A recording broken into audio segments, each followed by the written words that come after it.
مسلم league نون کے جو majority یا جو تعداد بتا رہے ہیں وہ اس طرح ہے نہیں. ہمارے سارے جو کینڈیڈیٹس ہیں ان کے پاس فارم 45 ہے. اس کے مطابق تو میجورٹی تحریک انصاف کی بنتی ہے, لیکن بڑا انفارچونیٹ ہے. اور ابھی تک تو خواتین کا سیٹس کا ایشو ہے, جو ہم کہہ رہے ہیں کہ جو ہمارا جو رائٹ ہے وہ ہمیں دیا جائے. ابھی تک الیکشن کمیشن نے ڈیسائیڈ نہیں کیا. آج ایکسپیکٹڈ ہے, ہم ایکسپیکٹ کر رہے ہیں کہ اللہ کرے کہ الیکشن کمیشن انصاف کرے اور ہمارا جو رائٹ ہے وہ ہمیں دے. مخصوص نشستیں جو بھی ہیں اور اسمبلی کا سیشن بلایا جائے اور اس میں پھر پروسیس شروع کیا جائے. لیکن اگر مخصوص نشستیں ہی نہیں دی جائیں گی تو ہاؤس پورا نہیں ہوگا, تو پھر اس اسمبلی بلانے کا فائدہ کیا ہے. تو یہ ایک مین ایشو ہے اور دیکھتے ہیں آج ایکسپیکٹڈ ہے رزلٹ کا, تو پھر آگے بات کرتے ہیں انشاءاللہ. صدر پاکستان بھی اس لیے اجلاس نہیں بلا رہے, کہہ رہے کہ اسمبلی کا کورم پورا نہیں ہوگا تو کوئی بھی بزنس نہیں ہو سکے گا. تو کیا کہیں گے؟ دیکھیں, تو ٹیکنیکلی تو وہ ٹھیک بات کر رہے ہیں, وہ لیگلی ان کا رائٹ بھی ہے, انہوں نے بڑا کلیئر میسج بھی دیا ہے. اور کورم پورا ہوگا تو سارے ممبرز ہوں گے, تبھی جا کے حلف ہوگا, تبھی جا کے وزیر اعظم کا اور باقی الیکشنز ہوں گے. لیکن اگر کورم پورا نہیں ہے, کچھ ایم این ایز نہیں ہیں یا ایم پی ایز نہیں ہیں جو مخصوص نشستوں کے ہیں, تو پھر تو کورم پورا نہیں ہے, تو ٹیکنیکلی وہ پھر ناانصافی ہوئی نا. بتائیں سر, کب تک خیبر پختونخوا؟ تو آپ وفاق میں چلے گئے لیکن پھر بھی کور کمیٹی کے ممبر بھی ہے, سینئر بھی ہے, کیا کہیں گے کابینہ کا کون کون شامل ہوگا, کب تک معاملات طے ہوں گے, پی ٹی آئی کو واپس بیٹ ملے گا, انٹر پارٹی الیکشن بھی اب شیڈیول ہو چکا ہے؟ دیکھیں جی, پہلی بات تو جو آپ نے کی اسمبلی کے سیشن کے حوالے سے, اس میں آپ ذرا یہ نمبرز چیک کر لیں کہ صوبائی اسمبلی میں ہمارے تقریباً 24-25 کے قریب مائنورٹیز اور وومن سیٹس, ریزرو سیٹس آنی ہیں. اسی طرح قومی اسمبلی میں بھی شاید کوئی 22-23 یا 25 کے قریب وہاں بھی آنے ہیں پورے پاکستان سے. پنجاب اسمبلی میں کوئی 30 کے قریب ہماری ریزرو سیٹس آنی ہیں. اسی طرح سندھ اسمبلی ہے.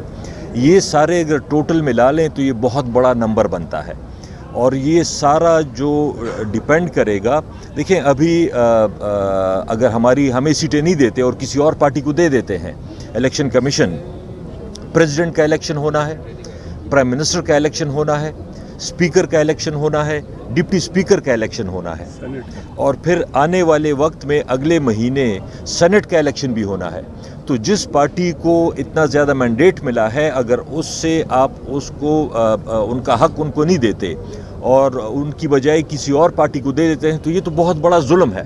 یہ جو الیکشن میں ہوا ہے وہ تو ہوا ہے, لیکن اس کے علاوہ جو ریزرو سیٹس کا مسئلہ ہے بہت سیریس مسئلہ ہے, اور میرے خیال میں اس کو الیکشن کمیشن کو ڈیسائیڈ کرنا چاہیے.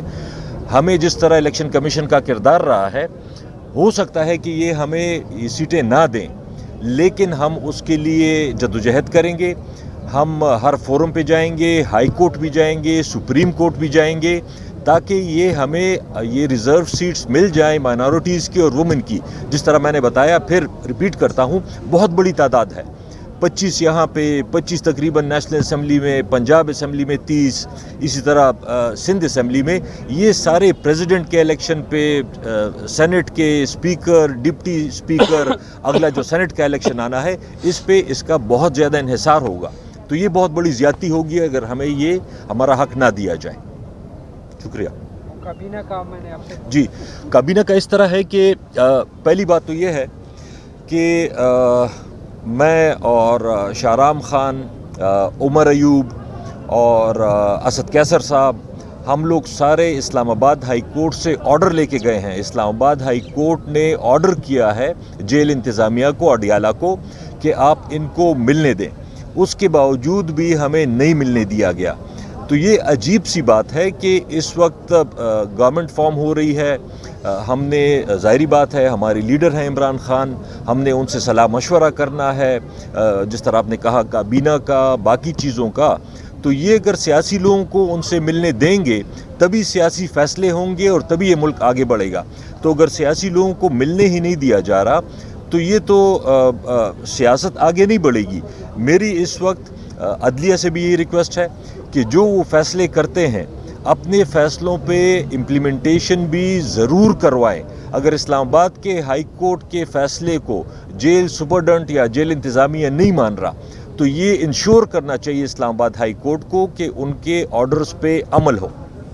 عادل صاحب کیا کہیں گے، مسلم لیگ نون کہہ رہی ہے کہ اگر صدر نے اجلاس نہ بنایا تو ان کے اوپر پہلے بھی یہی الزام ہے جو اسمبلی انہوں نے توڑی تھی، اب دوبارہ وہ لوگ یہی کہہ رہے ہیں۔ دیکھیں، آئین کے مطابق پریزیڈنٹ صاحب کام کریں گے، جو ان کو اپنے وکلاء نے یا اپنی لیگل ٹیم نے مشورے دیے ہیں اس کے مطابق ہی وہ کام کریں گے، اور جو کام پچھلے 1.5 سال سے یہ شہباز شریف صاحب اور یہ رانا ثناء اللہ اور یہ لوگ کرتے رہے ہیں، میرے خیال میں تو آرٹیکل 6 ان پہ لگنا چاہیے۔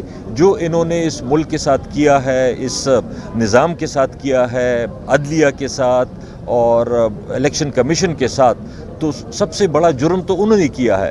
اسمبلی کا اجلاس ہے، پریزیڈنٹ صاحب اپنے وکیلوں سے مشورہ کریں گے، انشاءاللہ 2-3 دن کے اندر اجلاس بلا لیا جائے گا۔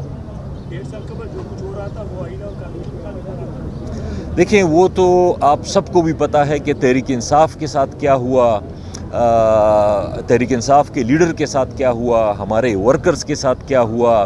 یہ تو ہماری وکلاء کی ٹیم ہے ILF کی، کہ انہوں نے ماشاءاللہ سے، اور پھر پشاور ہائی کورٹ کے رول کو میں ضرور پریز کروں گا کہ پورے پاکستان میں جس طرح انہوں نے سٹینڈ لیا، انہوں نے فیصلے کیے، اور پشاور ہائی کورٹ کو پورے پاکستان میں اس وقت ایک بڑی اچھی نظر سے دیکھا جاتا ہے اور اپریشیٹ کیا جاتا ہے کہ انہوں نے اس سخت وقت میں بھی حق کا ساتھ دیا، انصاف کا ساتھ دیا، اور بہت سے لوگوں کو اس سے ریلیف بھی ملا۔